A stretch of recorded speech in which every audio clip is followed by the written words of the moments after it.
Hi hello welcome to Aadya media. నేను మీ పవన్. ఈరోజు మన టీడీపీ నేత అంకమ్మరావు గారు ఉన్నారు మన ముందు. నమస్కారం సార్. నమస్తే సార్, వైసీపీ పార్టీ గవర్నమెంట్లో ఉన్నప్పుడు రైతులు ఎలా నష్టపోయారు, అంటే టీడీపీ అధికారంలో ఉన్నప్పుడు వాళ్ళ పరిస్థితి ఏంటి, అంటే రెండింటికి డిఫరెన్స్ ఏంటి సార్? రైతులు మంచిగా ఉన్నారంటారా, లేకుంటే అప్పుడు బాగున్నారంటారా, ఇప్పుడు బాగున్నారంటారా, ఎలా అంటారు? ఇప్పుడు 2014లో తెలుగుదేశం పార్టీ అధికారంలోకి వచ్చినప్పుడు రైతుల గురించి ఆలోచించుకొని ఆయన రైతులకి మేలు ఎలా జరుగుతుందని చెప్పి ముందుగా ఒక ప్రణాళికబద్ధంగా వేసుకొని ముందు పుష్కలంగా నీరు అందిస్తే, సకాలంలో వాళ్ళకి నీరు అందిస్తే ఆంధ్ర రాష్ట్ర రైతులు అద్భుతాలు సృష్టించగలరనే విషయం అందరికీ తెలుసు. కాబట్టి ముందుగా నీటిని అందించే కార్యక్రమాన్ని చంద్రబాబు నాయుడు గారు చేపట్టడం జరిగింది. దానికోసం సుమారు 64,000 కోట్ల రూపాయలు ఈ నీటి ప్రాజెక్టుల మీద ఆయన వెచ్చించడం కూడా జరిగింది. ఓకే. ఆ రోజు చూసుకుంటా ఉంటే మరి రాయలసీమ జిల్లాల్లో చెరువులు తవ్వించడం, డ్రిప్ ఇరిగేషన్ ద్వారా రైతులకు మేలు చేకూర్చడం, అంటే వారికి సబ్సిడీల రూపేణా డ్రిప్ ఇరిగేషన్కి సబ్సిడీ ఇచ్చేసి మరి ఎస్టీలు వ్యవసాయం చేసే కాడ డ్రిప్ ఇరిగేషన్కి వాళ్ళకి 100% వాళ్ళకి రాయితీలు ప్రకటించేసి మిగిలిన చోట ఎస్సీలు కావచ్చు, బీసీలు కావచ్చు ఉన్న చోట 90% రాయితీలు ఇచ్చేసి దాన్ని ప్రోత్సహించడం జరిగింది. ఒక ప్రణాళికాబద్ధంగా దాన్ని తీసుకెళ్ళడం జరిగింది. అందువల్ల రైతులకి, అలాగే రైతులు పండించిన పంటకు గిట్టుబాటు ధరలు కూడా ఇవ్వడం కూడా జరిగింది. ఈరోజు చూసుకుంటే నమ్మరో చెబితే కావాలని చెప్పారని అనుకుంటారు. రైతులకి సంవత్సరం క్రితం ధాన్యం ప్రభుత్వానికి గోడౌన్లో వేసినటువంటి ప్రభుత్వం సేకరించినటువంటి ప్రభుత్వ సంస్థలు కూడా ఈరోజు వరకు రైతులకి ఆ డబ్బులు అందజేయలేదు. దానికి లోకల్ నాయకుల దగ్గరికి వెళ్ళి ఇంకా ప్రభుత్వం దగ్గరే ఉన్నాయి అనేది అర్థం కాని పరిస్థితి. దానికోసం ఇంకా తిరుగుతూనే ఉన్నారు.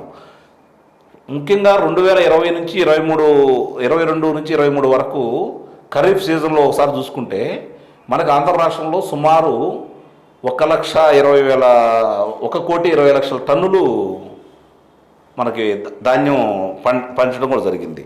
దాంట్లో సుమారు 60 లక్షల టన్నులు ప్రభుత్వం కూడా సేకరించడం జరిగింది. అది ఒక కింటాకి ప్రభుత్వం ధర ప్రకారం, అంటే ప్రైవేటు ధర ప్రకారం కావచ్చు, రైతులకు వచ్చిన నష్టం చూసుకుంటే 300 రూపాయల నష్టం వచ్చింది. అంటే ఒక టన్నుపై 3,000 వచ్చేసింది. 1,00,000 టన్నులపై 30 కోట్ల రూపాయలు రావడం జరిగింది. అంటే అప్పుడు 60 లక్షల టన్నులకి ఎంత వస్తుందనేది మనం కనుక ఒకసారి చూసుకుంటే 1,800 కోట్ల రూపాయలు, 1,800 కోట్ల రూపాయలు రైతులకు నష్టం రావడం జరిగింది ఈ ప్రభుత్వం నిర్వాహకం వల్ల. అంటే దీన్ని మళ్ళీ అట్లాగే ప్రైవేట్ వాళ్ళు ఒక 40 లక్షల రూపాయల దాకా కొన్నారు, 40 లక్షల టన్నులు వాళ్ళు కొన్నారు. వాళ్ళది లెక్కేసుకుంటే సుమారు వాళ్ళదే 4,200 కోట్ల రూపాయలు నష్టం వాళ్ళ ద్వారా రావడం జరిగింది. అంటే ఈ రెండు మనం కనుక మొత్తం బేరీజ్ వేసుకుంటే ఇంత జరిగింది. అట్లాగే రైతు భరోసాలో చూసుకుంటే ఈ ప్రభుత్వం నిర్వాహకం వల్ల 11,500 కోట్ల రూపాయలు నష్టపోవడం కూడా జరిగింది. అంటే పండించిన పంటకి గిట్టుబాటు లేదు. అలాగే తడిసిన ధాన్యాన్ని సరిగ్గా కొనేవాళ్ళు లేరు. మొన్న తడిసిన ధాన్యాన్ని పట్టించుకునే నాదుడు లేక చంద్రబాబు నాయుడు గారు వస్తున్నారని హడావుడిగా ధాన్యాన్ని తరలించడం కూడా జరిగింది. ట్రాక్టర్లని నిర్బంధం చేసి వాళ్ళు ఏం చేయాలో ప్రత్యక్షంగా కూడా చూస్తూనే ఉన్నాం. అంటే చెప్పుకోవడానికి రైతు ప్రభుత్వం అని అంటున్నారు తప్ప రైతుల్ని ఉరిదీస్తున్నారు. వీళ్ళు రైతులకి జరిగిన అన్యాయాన్ని గురించి అసలు వీళ్ళకి ఒక అవగాహన లేదు. ఫస్ట్ ఇదిగో దీనివల్ల ఈ సమయంలో ఇలాంటి వరదలు రావచ్చు, లేకపోతే ఈ విపత్తులు రావచ్చు, దీనికి ఏమన్నా పరిష్కారం ఏంటి, లేకపోతే దీనికి అడ్డుకట్ట వేయటం ఎలా, ఆ ప్రణాళిక అనేది వీళ్ళ దగ్గర లేదండి. అందువల్ల ముందు చూపు లేకపోవటం వల్ల ఈ దౌర్భాగ్యం ఆంధ్ర రాష్ట్రానికి. ఈరోజు మరి తెలంగాణ రాష్ట్రం మరి మంత్రులు కావచ్చు, ముఖ్యమంత్రి కావచ్చు, మరి ఆంధ్ర రాష్ట్రాన్ని ఎగతాళి చేస్తున్నారు. అంటే మేము ఒకప్పుడు అన్నపూర్ణగా పిలువబడే ఉభయ గోదావరి జిల్లాలు కావచ్చు, ఆంధ్రప్రదేశ్ ఈరోజు తెలంగాణ నెంబర్ 1గా ఉంది. మేము ఇట్లా పండిస్తున్నాము, మేము ఇలా చేసుకుంటున్నాము, మా ఉత్పత్తి ఇలా పెరిగింది, అలాగే మా భూమి ధరలు ఇలా పెరిగిపోయాయి, మీ భూమి ధరలు ఇలా తగ్గిపోయాయి అని చెప్పి మన ఎగతాళి చేస్తున్నారంటే మరి ఒకసారి కూడా పరిశీలన చేసుకోవాలి. ఎందుకంటే చంద్రబాబు నాయుడు గారు ఉన్నప్పుడు ఎలా పరుగులు పెట్టింది, మరి చంద్రబాబు నాయుడు గారు ఉన్నప్పుడు భూమి విలువ ఎంత ఉంది, పంట గిట్టుబాటు ధరలు ఎలా ఉన్నాయి, మరి ఏదన్నా విపత్తులు వచ్చినప్పుడు సాయం వచ్చిందా లేదా, ఇవన్నీ బేరీజ్ వేసుకోవాలి కదా. సార్ మొన్న కౌలు రైతులకి న్యాయం జరిగిందంటారా? అది పూర్తిగా అంటే వాళ్ళు తీవ్ర నష్టపోయారని తెలిసిందే. ఈ ప్రభుత్వంలో న్యాయం జరిగిందంటారా వాళ్ళకి?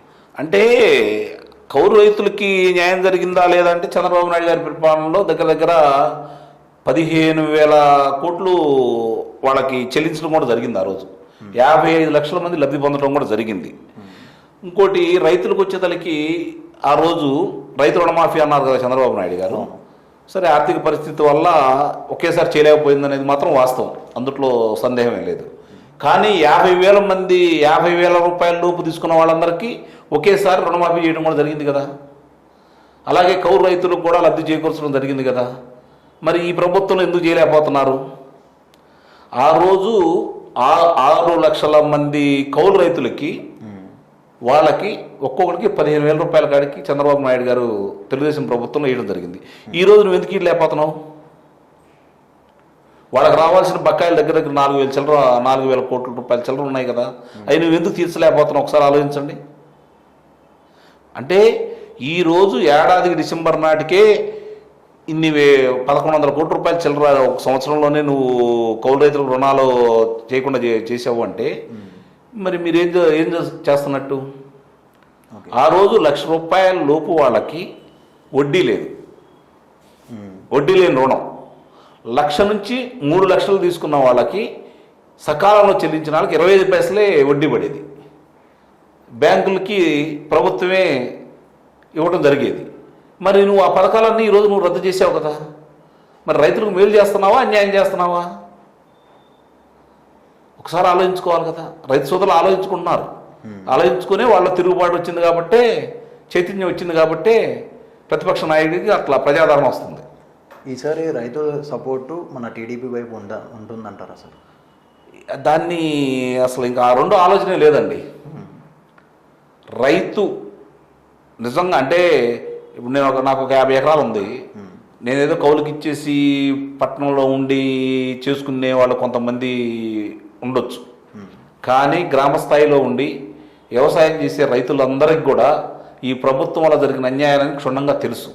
సరే అక్కడ ఉన్నటువంటి స్థానికంగా ఉన్న సమస్యల వల్ల మీ మీద నా మీద మీకున్న వ్యక్తిగత ద్వేషాల వల్ల పార్టీల రంగు పులుచుకొని కొంతమంది దూరం అవ్వచ్చేమో. కానీ ఈరోజు రైతు వారీగా 80% మంది మూకుమ్మడిగా తెలుగుదేశం పార్టీకి ఓట్లు అయిపోతున్నారు. ఇప్పుడు ఆ రోజు రైతు రుణమాఫీ చేశారు, 15,000 కోట్ల రూపాయలు చిల్లర చేశారు. నువ్వు ఒక్కడ కూడా చేయలేదు కదా. 13,500 ఇస్తానన్నావు, తీసుకొచ్చి ఈరోజు నువ్వు 7,500 ఇస్తున్నావు. 6,000 కేంద్ర ప్రభుత్వం ఇస్తుంది, అది కూడా నేను ఇచ్చానని చెప్పుకుంటున్నావు. ఇవన్నీ ప్రజలు గమనిస్తూనే ఉన్నారు కాబట్టి నీకు తగిన గుణపాఠం చెబుతారని చెప్పని నేను భావిస్తున్నాను. Okay sir, okay. Thank you sir, thank you so much. ఇదండి నేటి రాజకీయ విశేషాలు. చూస్తూ ఉండండి ఆద్య మీడియా. నేను మీ పవన్.